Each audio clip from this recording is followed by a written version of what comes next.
Makeup করতে করতে তোমরা যদি দেখো এইভাবে মেকআপ ফেটে গেছে, উঠে গেছে, তাহলে তোমরা কি করবে? ভয় না পেয়ে আমি সলিউশন দেবো আজকে তোমাদেরকে যে তোমরা কি করবে। প্রথমত মাথা ঠান্ডা রাখতে হবে, একেবারেই ভয় পেলে চলবে না। আমি আছি কি জন্য, আমি তোমাদেরকে একদম সঠিক পদ্ধতি শিখিয়ে দেব। একটা ভেজা টিস্যু নাও, ওই টিস্যু দিয়ে খুব ভালোভাবে শুধুমাত্র ওই ফাটা জায়গাটা, মানে যেই জায়গা থেকে তোমাদের মেকআপটা উঠে এসেছে বা ঘেমে গেছে, ওই জায়গা থেকে মেকআপটা এইভাবে দুম করে তুলে দাও। এবার যেটা ম্যাজিক্যাল প্রোডাক্ট, যেটা হচ্ছে রিকোডের লাইফলাইন মেকআপ মিক্সার, যেটা প্রত্যেকটা ভিডিওতে আমি দেখাই, এটা দিয়ে খুব ভালোভাবে হাত দিয়ে হালকা করে ব্লেন্ড করে দেবে, মানে প্রাইমারের মতন করে। ওটা অ্যাপ্লাই করার পরে 30 সেকেন্ড ওয়েট করবে। তারপরে তোমরা যেভাবে বেসটা করেছিলে, সবার প্রথমে যেটা ইউজ করেছিলে, যেমন আজকে সবার প্রথমে বেসের শুরুতেই আমি টেন্ডার ক্রিম ইউজ করেছিলাম, তাই সেটাকে ম্যানেজেবল করার জন্য আমি এখানে টেন্ডার ক্রিম ইউজ করেছি ফরএভার 52। এটাকে খুব ভালোভাবে বিউটি ব্লেন্ডারের সাহায্যে হালকা ব্লেন্ড করে দিয়েছি। দেখো অনেকটাই কিন্তু ম্যানেজেবল হয়ে গেছে, কিন্তু এতেও কাজ হবে না।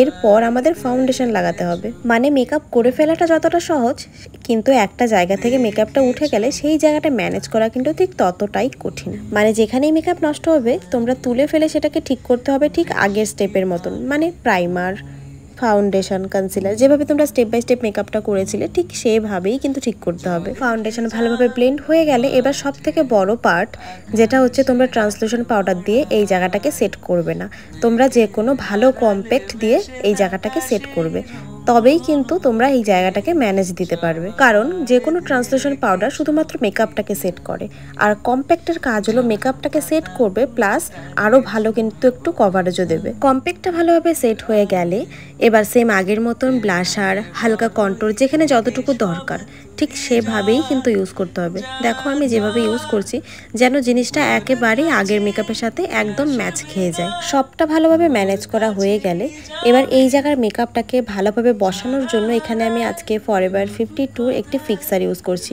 তোমরা যে ফিক্সার ইউজ করেছিলে সেই ফিক্সারই খুব ভালোভাবে এই জায়গাটা ইউজ করবে। তারপর পুরো ফ্যানের হাওয়ার মধ্যে কিন্তু টোটালটা রাখবে, দেখবে আস্তে আস্তে এই জায়গাটা কিন্তু একদম আগের মতন হয়ে যাবে। এই যে তোমাদের সামনে রেজাল্ট। এভাবে কিন্তু কেউ কোনোদিনও ভিডিও করে বোঝাবে না। কেমন লাগলো বলো? ভালো লাগলে একটি কমেন্টের মাধ্যমে সুন্দর একটি কমেন্ট করে যেও। তোমাদের কমেন্ট পড়তে আমার ভীষণ ভালো লাগে, আরও আমি অনেক বেশি উৎসাহিত হই নতুন নতুন ভিডিও দেওয়ার জন্য। চলো আজকের জন্য টাটা, ভালো থেকো সবাই।